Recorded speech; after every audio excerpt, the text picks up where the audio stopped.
Hello everyone, welcome to SS homeo care. আজ আপনাদের সঙ্গে শেয়ার করব খুবই সেন্সিটিভ একটি বিষয়, যেটি হলো বিছানায় টয়লেট করা। মায়েদের একটা কমপ্লেন থাকে যে বাচ্চাটা তো বেশ অনেকটাই বড় হয়ে গেল, অ্যাপ্রক্স 12 বছর, 13 বছর, 14 বছর হতে যায়, কিন্তু তাও এই সমস্যা কেন হচ্ছে। তো বিশেষ করে মেয়ে যাদের কন্যা সন্তান আছে তাদের মায়েদের আমি দেখি খুবই ভীতগ্রস্ত থাকে, খুবই ভয় পেয়ে থাকে, এবং পেশেন্টরাও খুব অস্বস্তি প্রকাশ করে।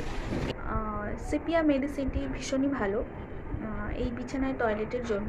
যদি আপনার মেয়েটি বা ছেলেটি এই প্রবলেমে ভুগে থাকে তাহলে সিপিয়া মেডিসিনটি আপনারা দিতে পারেন, খুবই ভালো কাজ করবে। আর যদি আপনার ছেলের বা মেয়ের বর্ষাকালে এই সমস্যা বা শীতকালে এই সমস্যাটা বৃদ্ধি পায়, সেক্ষেত্রে রাস্টক্স মেডিসিনটি দিতে পারেন।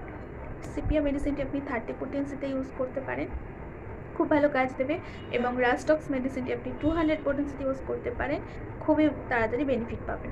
এখনও পর্যন্ত আমার চ্যানেলটিকে সাবস্ক্রাইব করেনি তারা এসএস হোমিও কেয়ার চ্যানেলটিকে সাবস্ক্রাইব করে নেবেন, এবং যারা আমার ফেসবুক পেজ থেকে আমার এই ভিডিওটি দেখছেন তাহলে তারা পেজটিকে ফলো করে নেবেন এরকম আরও অনেক ইনফরমেশন পেতে।